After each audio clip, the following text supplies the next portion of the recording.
Hi, my name is Sylvie McCracken from HollywoodHomestead.com. Today I'm going to show you some prepping ahead techniques.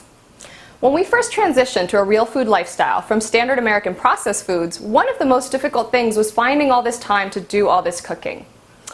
When you come home from a long day of work and you have two cranky toddlers hanging from your pant legs, it's really easy to just order pizza. So being prepared ahead of time is what's really helped us to be able to maintain this over the long term. So here are the 5 things I'd like to show you today. 1 is bone broth, making a big pot of bone broth so you have that always ready to go. 2, I'm going to show you how to use the bone broth for a very easy side dish. 3, I'm going to show you what I do to prepare my vegetables ahead of time. 4, I'm going to show you how to cook these vegetables and have a certain amount of vegetables cooked ready to go. And 5, I'm going to show you how to sneak in some organ meat into your diet very quickly and easily. So let's get started. So this is what you need for the bone broth that will be used all week long in all your meals. I just have the bones that I mentioned in here. These are short ribs. I have some apple cider vinegar. I like to use the organic, unfiltered, so it still has the mother in there. And some filtered water that I've just boiled.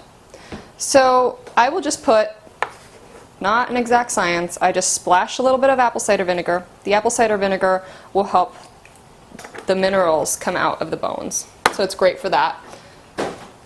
If you put too much of it, you will notice a difference in the flavor, so I don't recommend using too much of it, but it is essential for extracting those minerals. Then I go ahead and I pour the filtered water. And I go ahead and turn it on. I start it on high, and as soon as it starts bubbling, I'll turn it down to low and just leave it going. And you can even, after you've let it simmered for, at least 24 hours, I would say. I like to let it go for more like 48. You can even strain it and go ahead and put the bones back in and start over and get a couple of batches out of those same bones. Make sure when you choose your crock pot that you choose a lead-free one. There are some that do contain lead. And that's it. Now you put the lid on and just let it simmer away. And this is what the bone broth looks like finished up. So I'll usually have one of these in my fridge ready to go. I did not have any chicken feet this time, so it's not very gelatinous, it's more liquidy, which is fine. And then I'll even have, if I have some extras, I'll put them in the freezer. So they're ready to go. If you put them in the freezer, make sure that you keep some room at the top, an inch or so that it can expand and it won't explode. And these mason jars are great for that. Okay, so here I have some chard that's washed from my garden, and I also have some bone broth that's homemade that we'll talk about in a minute, and a large stock pot. I like to use stainless steel. That's what you'll need to make this chard that will be simmering in bone broth. When you simmer in bone broth, you still get, even though it evaporates, all of the minerals from the bone broth remain in the leafy greens. So I love to sneak it in anywhere I can. Try and get some of that, some of those minerals snuck in. So here I've got the chard that we grew from our garden. So some of it's got a bunch of holes, but that's fine. I just have it soaking in water. I put enough water in my sink so that it can kind of swim freely, and I added a splash of vinegar. Just regular old white vinegar is fine, just a splash of that, because sometimes we get some aphids and whatnot, and unless I'm inspecting every leaf very carefully, I can't see them sometimes, but this kind of encourages them to hop off and just gives it a very organic clean. So I just let them swim for a little bit, take them out, strain them, and that's it. I don't even have to dry them really, because I'm going to be simmering them in bone broth. I'm not making a salad, so I don't need them to be dry at all, actually. I just go ahead and take them out from there. If they're clean, if they need a couple of rinses, then I'll strain it and do it one more time. Otherwise, I will go ahead and just pick them out and put them in the pot. If you want, you can kind of break them in half as you go along. Make it a little easier. And that's it. You just fill it up. Okay, so here I have my washed and cut chard in the pot. And I'm just going to go ahead and turn it on, I would say medium to low heat. just so we don't get it burned and so I don't have to babysit it too much. I like to do this while I'm doing other stuff in the kitchen as well. I'm a multitasker. So here's the bone broth I showed you earlier. I don't measure it out. I kind of wing it, and if it needs more, I add more. So if you don't love the taste of bone broth, you could also use just a little bit of bone broth and use the rest water. That's fine too. We've gotten used to it. So I'll just do that. The leaves are already wet from washing as well, so I'm not going to put tons. I don't want it to be soupy. I just want it to be, I just want it to evaporate and then leave behind some of the minerals. So now I'll just cover it for a little while. I'll let it cook slowly, but I will keep an eye on it and mix it around a little bit so it doesn't stick to the bottom. And we'll see in a minute how it turns out.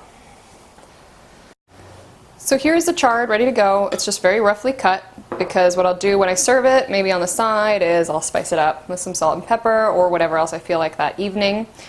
Or sneak it into whatever you want to sneak it into. I do have a little bit left over. I seem to have used too much bone broth.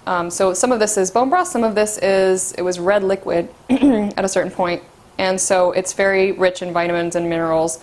What I'll do, I will not waste it. I don't waste anything. So if you want to sneak just the tiniest amount into a smoothie or popsicle, you can do that.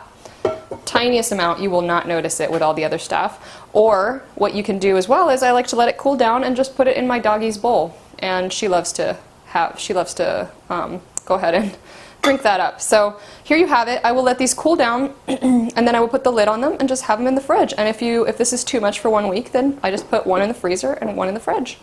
That's it. One of the really easy things that you can do ahead of time is simply roast some sweet potatoes so that you have them for, you could just do just a side of sweet potato, just cut a piece and have it on the side. They're so good just on their own, but if you want to put a little cinnamon on it, a little salt, that's fine. Or you could do like a mashed sweet potato. My kids really honestly just love to take the peel off and shove it in their mouth. So what I like to do, you don't even have to do this on a weekend. This is really easy to pop in the oven while you're having dinner, for tomorrow night's dinner. So I just washed the sweet potatoes very lightly. I'm not going to eat the skin, so I'm not worried about getting it perfect. I just get the mud off a little bit. I poke some holes, you can see, with a fork, just so that they don't kind of explode on me. And just put them on a tray and in the oven for 350 degrees for about an hour and 15 minutes. You can check if they're done by poking them with a fork or a butter knife and just seeing if they're pretty soft inside. Ideally, you would get sweet potatoes that are all similar size. This one's a little big, so it will take a little bit longer, but that's fine. We'll just leave it in a little bit longer. It's not an exact science. So one of the things I like to do to prep ahead is to chop up some vegetables. Here I have some carrots, and just chop them up, put them in some water, and have them in a bunch of these little jars. These are little mason jars. You could also use Tupperware or anything that you use to take snacks on the go. The kids love them. They're good for dipping and even for recipes if you need them. They're just ready to go. They're like those baby carrots that you buy. You can also do this with jicama. You can do this, which is great for dipping in guacamole. You could use it for berries. We like to chop our strawberries. We just cut off the top, cut them in half, and put them in a glass Pyrex in the fridge, and they last about a week that way, actually, if the kids don't eat them first. Okay, so here I have my carrots. I'll just simply take the tops off. You could actually use the tops to add to your bone broth if you feel like it towards the very, very end of cooking. Just add them for the last half an hour. If you wash them and they're clean. And I'll just roughly chop the top off like that, which actually you can also save to add to your bone broth. Veggie scraps are great for that.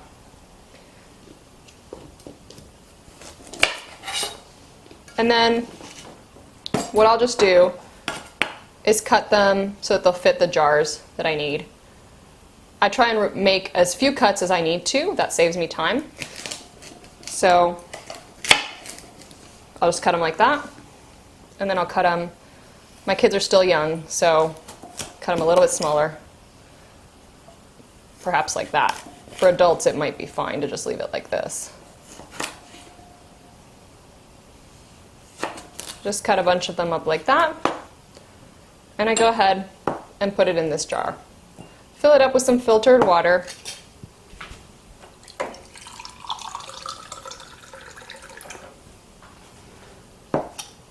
and usually I have the jar a little more full, and I just store it in the fridge. And then I just grab and go like this. You can just take them with you. I love to keep them in my fridge at work for snacks. They're great for that.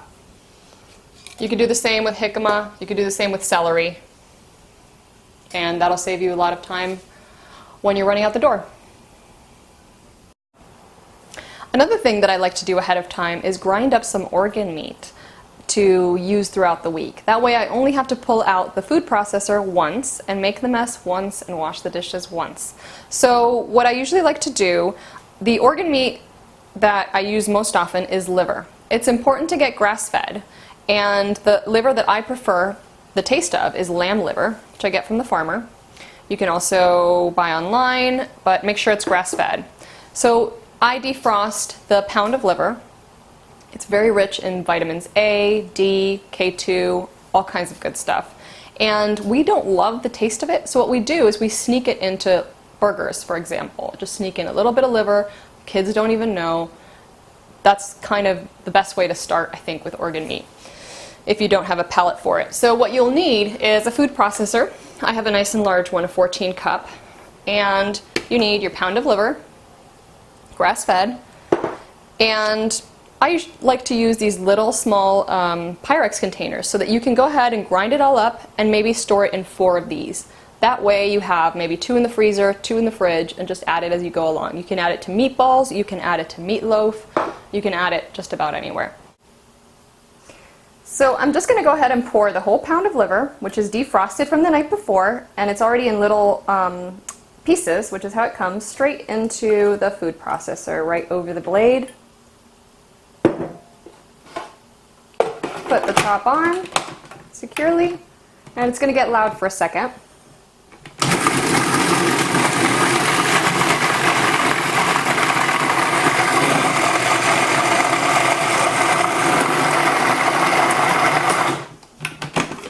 And I just check it to make sure it's in tiny pieces. I'm going to give it a little bit more so that the kids really don't notice it.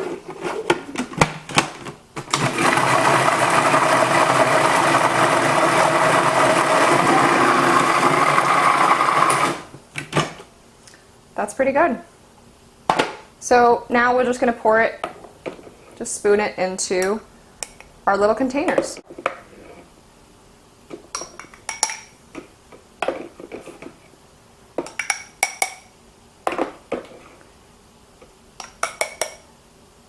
That looks like a pretty good portion.